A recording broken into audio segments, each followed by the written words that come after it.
Arsenal 2, Manchester United 0. And to be honest, I didn't expect us to get a result at the Emirates. I always say when it's the Emirates, I think Arsenal will get the best result. When it's Old Trafford, I would back Manchester United. But we know that we're obviously a far way behind Arsenal. Obviously, they have seen themselves as title challengers the last 2 seasons, and we have just got a new manager in that's had less than 2 weeks with the squad. So, considering the circumstances, I wasn't expecting to win. The first half, I think the players did well. Defensively, I think the players did well. I don't think we made it easy for Arsenal. Going forward, rubbish. Going forward was rubbish, and we let ourselves down on set pieces. We really did. Arsenal won that game because of set pieces. And we maybe shouldn't have given away silly set pieces. I think Arsenal were fighting for the set pieces. I think there was a few fouls in there. But it wasn't like Liverpool or Tottenham where we got battered and completely outplayed. There was progress compared to other losses. We didn't expect to win. And while I hate losing to Arsenal because their fans are so loud online and they're going to give it this and give it that and all of this and all of that, it is what it is. And we just have to know where we're at. And we're going to talk about the game. And I want to talk about Yoro. I want to start positive. We will talk about some negatives. I thought Ugarte did well. I thought Yoro did well. I thought De Ligt did well. Masraoui did well. I think all of Ineos' signings, which gives us positive vibes about Ineos recruitment. But I thought Yoro did well. I think he proved today he can make a good tackle, he can trap wide players, but also he has box physicality, which I really like about him. He's got elements of Varane in terms of his box movement, in terms of the physicality. He reminds me a bit of sort of Wan-Bissaka.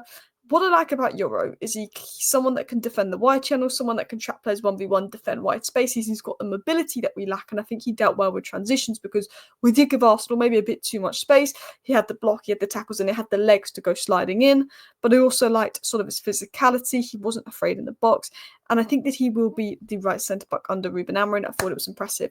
He won 100% of his aerial duels, 86% pass accuracy, 75% of ground duels won, 4 tackles attempted, 3-1, 2 passes into the final third, 2 clearances, a solid showing in tough circumstances. And what I liked about this performance from Leny Yoro was we, in the first half, I think we nullified Arsenal. But I think as soon as Arsenal made it 1-0, our heads dropped and maybe we lost belief that we're going to get into it because we didn't give really Raya anything to do. Like that Anthony shot was pathetic. Well, routine but pathetic. But I felt that Leny Yoro came into a game where Arsenal kept attacking us and there was a lot of work for Leny Yoro to do. It was not an easy game to come in, especially when you've not played for 4 months and you've got the pressure of your debut and playing for United. And to make 3 tackles, had so much to do for a centre-back. I thought he was really impressive. And I just want to give him a round of applause. And I hope everyone gives Leny Yoro respect. And I hope he feels good after that debut. Because despite the loss, he's done well. He should be proud of himself. So, well done, Leny Yoro. Now, I think this sort of describes my opinion on the game. So I thought I'd screenshot this. Set pieces. United were compact and did everything right off the ball. I think we did. I think off the ball we were good. On the ball, we're going to talk about it. Improvement in midfield and attack for sure needs to be worked on. But off the ball was really good, really compact. But we just didn't have the quality in the final third, and we didn't have the set pieces. And I think Amorim, there was structure there. There was off the ball organisation, which we didn't have versus Liverpool and Tottenham, which is why we got battered. But we lacked the quality. And as you said, Ugarte was impressive, and I agree. So these were my general thoughts. I thought set-piecing, defending let us down, followed by maybe a mentality/energy drop in the second half. Once it was 1-0, I think we just dropped off a bit. The energy went, and Arsenal were fitter than us. They're stronger than us. I think it showed. I thought in the first half we made it difficult for Arsenal, but we were gifting them corners. An open play we did okay, but we were gifting them corners. And I think that Arsenal goal was coming in the second half, and Arsenal did enough to win the game. I do think Arsenal got away with fouls. I'm not particularly happy with the ref, but I don't want to be like Arsenal and complain about the refs every time we drop points. Did Amorim underestimate Arsenal? Malacia in, no Ahmad, weakened lineup. Obviously, there was no Shaw, Maino, Leacher. Maino, when I watched that game, it was crying out for Kobbie Maino. It was really crying out for Kobbie Maino, which is so annoying. And it was also crying out for probably, I think Masraoui did really well wherever he plays. I think he's a fantastic player. But it was crying out for those missing players. I thought off the ball, I'm not talking on the ball, Bruno and Ugarte, they didn't break the line, they didn't feed the attackers. But off the ball, I thought Bruno and Ugarte did really, really well. Off the ball, I think they did the job. I think they did a solid job. I thought they had a really good game. I thought Yoro looked very good. I think we struggled in build-up. I think the pivot struggled on the ball, and I think we need a Stiller, Subamende type player. We need 2 midfielders. Eriksen and Casemiro are going to go. We need someone that is brilliant off the ball, that has the legs, that can do what Ugarte does in case Ugarte gets injured. But we also need someone that is comfortable on the line, on the ball, breaking the lines. or someone that's a mould of both. Bruno Guimaraes, yes, please, I'd love that. Don't see that happening. Because we struggled in the build-up. We struggled in the pivot a little bit, getting the attackers on the ball.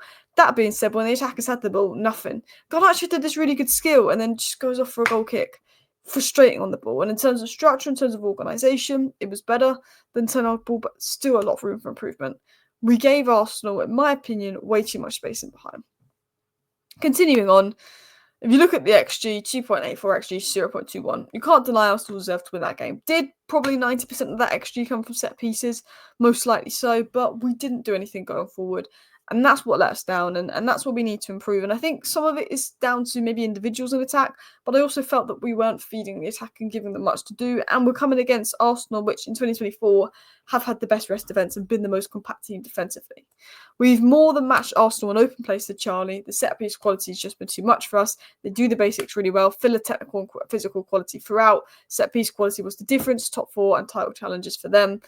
And I think it's mad in the sense of that Arsenal just have such a physically and technically good squad, and we aren't ready to compete with that. And I don't like to say that because I don't like Arsenal and I want to beat them, but we have to know that where they've been at and where we've been at in recent years. And I think I don't feel mad about this loss like I have with other losses, because I'm annoyed because I think the way they won, the set pieces, the fouls, I don't like it.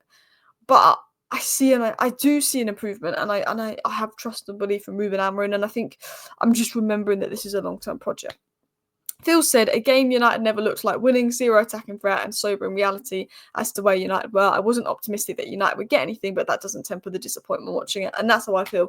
Didn't feel like we'd get anything. Disappointed because I think we didn't do enough going forward, but I don't think we ever looked like winning the game. We didn't have enough in attack. But I want to give props to Ugarte. I thought he had a really good game.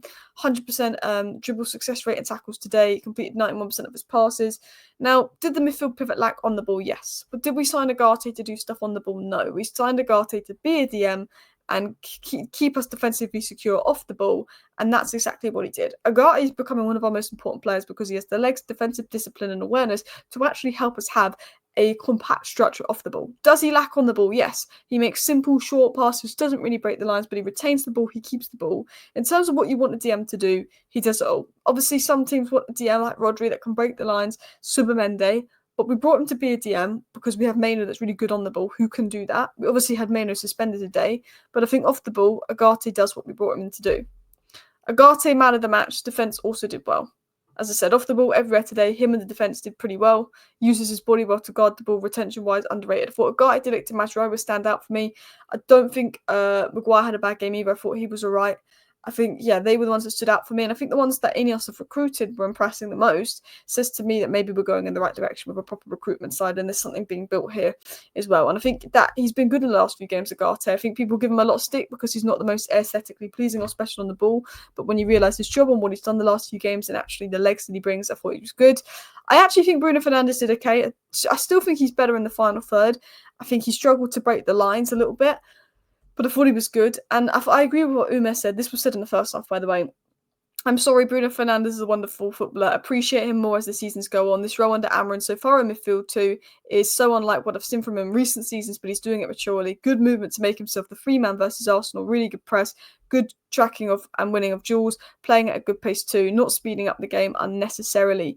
I thought he was secure on the ball. I thought he wasn't making silly decisions. I thought it was a really mature performance from Bruno to show that, people will say, oh, Bruno gives the ball away, hero ball, this and that. Bruno showed that he can be mature. He can keep the ball. He can do what the manager wants and he can adapt, which was good. And as United faithful said, if we're going to compete with Arsenal City, there are players at United that aren't good enough. There are players that we need to sign, and we just got to get recruitment right, because I do feel that Amorim is the right guy. I do feel there's improvement, and I just think it's down to recruitment. Let me know your thoughts down below. Thank you for watching. Bye.